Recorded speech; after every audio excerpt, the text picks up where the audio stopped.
Hello friends, स्वागत है आप सभी का एक बार फिर से आपके अपने यूट्यूब चैनल स्मार्ट स्टडी 2.0 में। फ्रेंड्स देखिए, इस वीडियो में देखेंगे रेलवे एनटीपीसी और ग्रुप डी के लिए मॉडल प्रैक्टिस सेट नंबर 15 को स्पेशल सेट है जिसमें 40 अति संभावित प्रश्न हैं। मोस्ट एक्सपेक्टेड क्वेश्चन है, 40 क्वेश्चन है जिसमें करंट अफेयर्स, जनरल साइंस और जनरल अवेयरनेस के क्वेश्चन शामिल है। तो पूरा वीडियो को कंप्लीट देखिएगा, एक भी क्वेश्चन को स्किप मत करना। देखिए, इससे पहले जितने भी सेट हैं वह चैनल के अंदर प्लेलिस्ट में और इस वीडियो के डिस्क्रिप्शन में भी उनका लिंक मिल जाएगा, आप लोग जाकर देख लेना।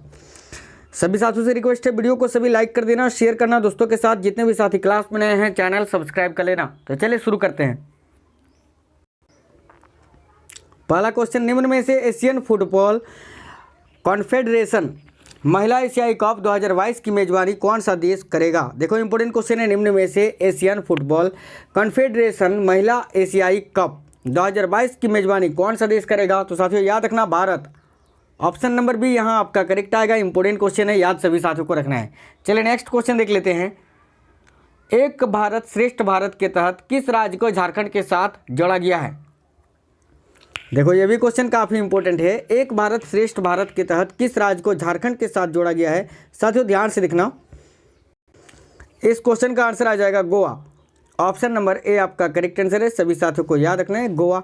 नेक्स्ट क्वेश्चन देखते हैं, विश्व में दूसरी सबसे अधिक बोले जाने वाली भाषा कौन सी है। दूसरी सबसे अधिक, देखो पूरे विश्व में सबसे अधिक बोले जाने वाली भाषा है नए आंकड़ों के अनुसार हिंदी, माफ करना अंग्रेजी, दूसरे नंबर पर है मंदारिन और तीसरे नंबर पर है हिंदी। याद रखना है आपको, ठीक है। तो विश्व में दूसरी सबसे अधिक बोली जाने वाली भाषा मंदारिन आएगा, आपका ऑप्शन नंबर ए करेक्ट है। आगे देखते हैं क्वेश्चन, देखो किस देश ने रॉड 2 क्रूज मिसाइल लॉन्च किया है। इंपॉर्टेंट क्वेश्चन है, ये भी ध्यान से देखना सभी साथी। इस क्वेश्चन का आंसर आ जाएगा साथियों पाकिस्तान। याद आपको रखना है, ठीक है। किस देश ने रॉड 2 क्रूज मिसाइल लॉन्च किया है। पाकिस्तान। ऑप्शन नंबर ए आपका करेक्ट है।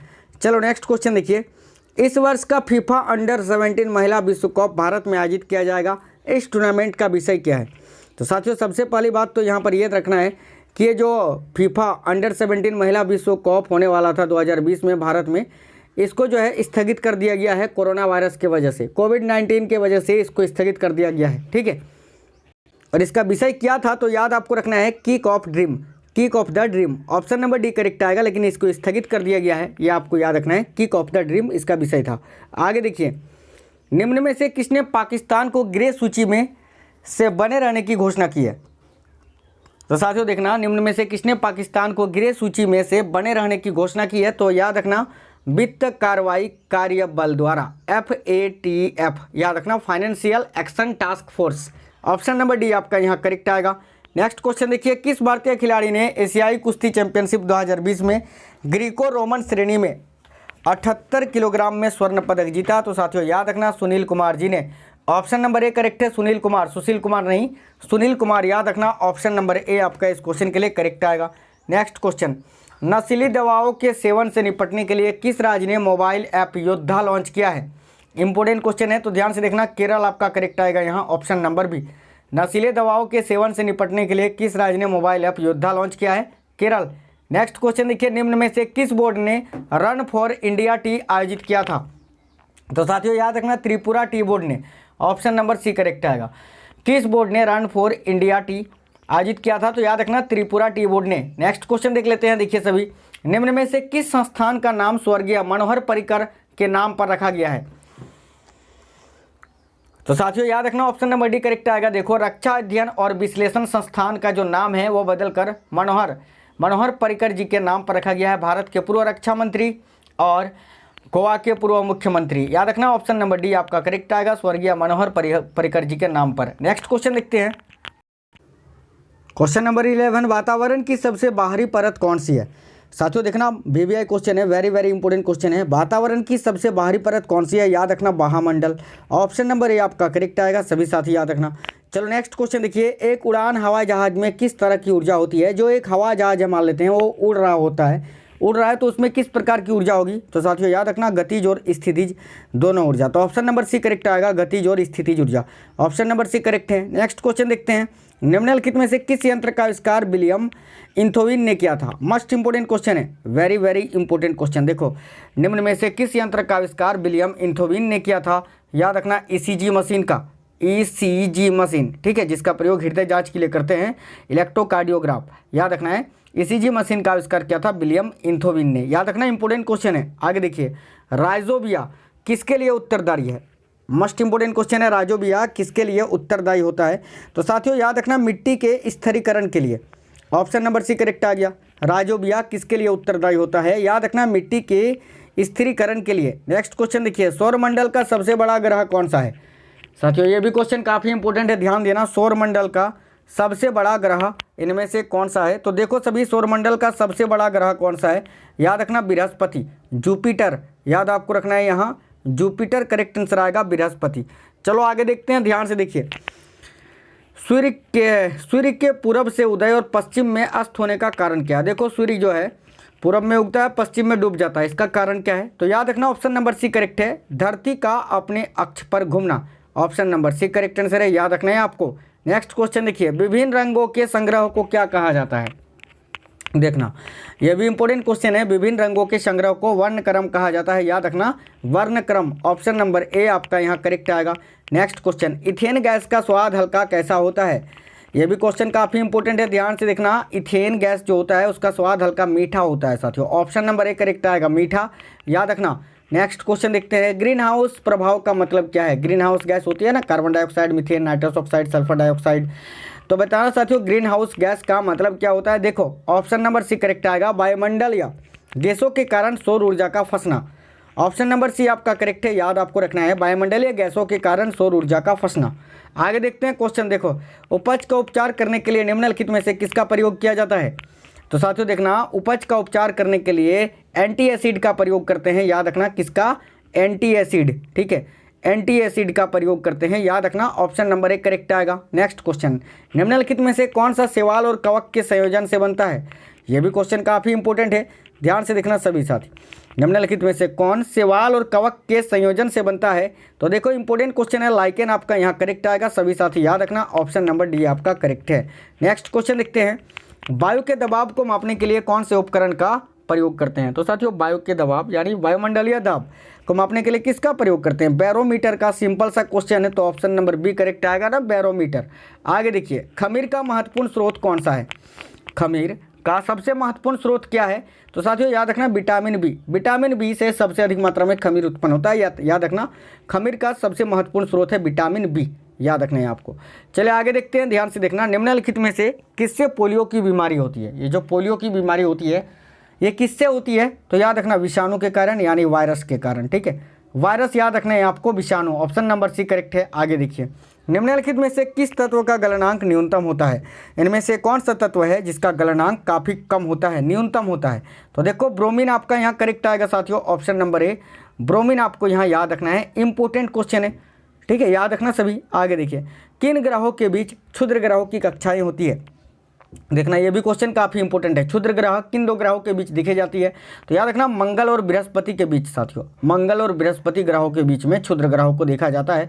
ऑप्शन नंबर सी राइट है। नेक्स्ट क्वेश्चन, किस तापमान पर फ़ारेनहाइट में शुद्ध पानी जम जाता है? फ़ारेनहाइट में पूछा है, फ़ारेनहाइट में। अगर सेंटीग्रेड में पूछता तो 0 डिग्री सेंटीग्रेड पर पानी जम जाता है। तो फ़ारेनहाइट 0 डिग्री सेंटीग्रेड बराबर कितना डिग्री फ़ारेनहाइट होता है? तो 32 डिग्री फ़ारेनहाइट होता है ना, सिंपल सी बात है। 0 डिग्री सेंटीग्रेड बराबर कितना डिग्री फ़ारेनहाइट होता है? 32 डिग्री फ़ारेनहाइट। तो ऑप्शन नंबर ए यहाँ आपका करेक्ट आ गया ना, याद रखना। नेक्स्ट क्वेश्चन देखिए, निम्न में से किसमें स्टार्च की मात्रा सर्वाधिक पाई जाती है? स्टार्च की मात्रा इनमें से किसमें सबसे अधिक मात्रा में पाई जाती है? तो साथियों याद रखना राइस में, चावल, ठीक है, याद रखना है। ऑप्शन नंबर बी आपका यहाँ करेक्ट आएगा। नेक्स्ट क्वेश्चन देख लेते हैं। देखो बिडाल परीक्षण का उपयोग किस अति संवेदनशीलता के लिए किया जाता है?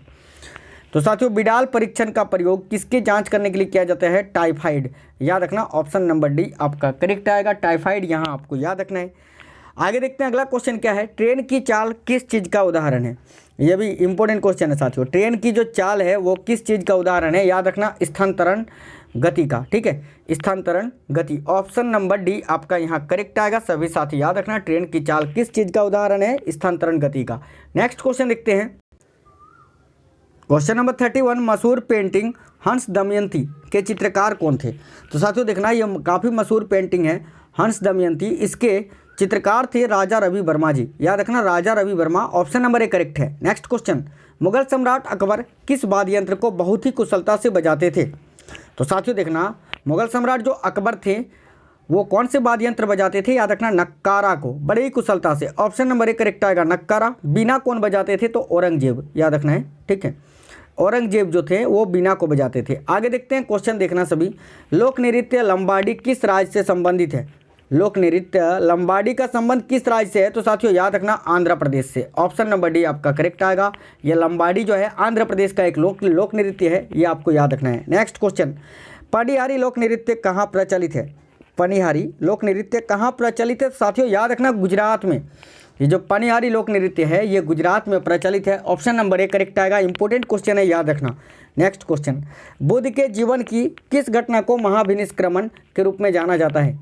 तो साथियों देखना, जिस टाइम गौतम बुद्ध ने गृह त्याग किया था उस परिघटना को महाभिनिष्क्रमण के रूप में जाना जाता है, तो उनका गृह त्याग, याद रखना ऑप्शन नंबर सी आपका करेक्ट आएगा। आगे देखिए, किसके समय में मलिक मोहम्मद जायसी ने पद्मावत की रचना की थी? देखो 2 बातें याद रखना। एक तो मलिक मोहम्मद जायसी की रचना किसने की थी? तो पद्मावत की रचना किसने की थी? तो मलिक मोहम्मद जायसी ने। और दूसरी बात ये कि किसके समय में की थी? शेरशाह सूरी, याद रखना ऑप्शन नंबर बी आपका करेक्ट आएगा, ठीक है।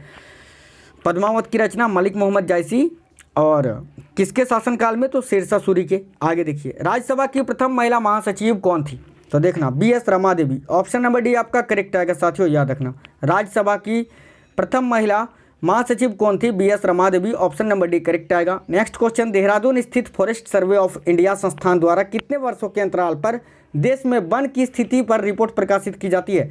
तो साथियों याद रखना प्रत्येक 2 वर्ष के अंतराल पर, 2 ईयर्स। ऑप्शन नंबर 1 करेक्ट आएगा, 2 वर्ष। नेक्स्ट क्वेश्चन देखते हैं, सेकंड लास्ट क्वेश्चन, भारतीय विश्वविद्यालय अधिनियम 1904 किस वायसराय के काल में पारित किया गया था? तो देखो, भारतीय विश्वविद्यालय अधिनियम 1904 किस वायसराय के काल में पारित किया गया था? तो साथियों याद रखना लॉर्ड कर्जन के काल में। ऑप्शन नंबर बी करेक्ट है, लॉर्ड कर्जन। अंतिम क्वेश्चन देख लेते हैं। देखो, चोल काल में नौसेना का सर्वाधिक विकास किसके समय में हुआ था? तो साथियों चोल काल में नौसेना का सर्वाधिक विकास हुआ था राजेंद्र प्रथम, ठीक है, याद रखना ऑप्शन नंबर सी करेक्ट आएगा, राजेंद्र प्रथम के समय में। याद रखना चोल काल की स्थापना 846 ईस्वी में विजयालय ने की थी, यह आपको याद रखनी है, ठीक है।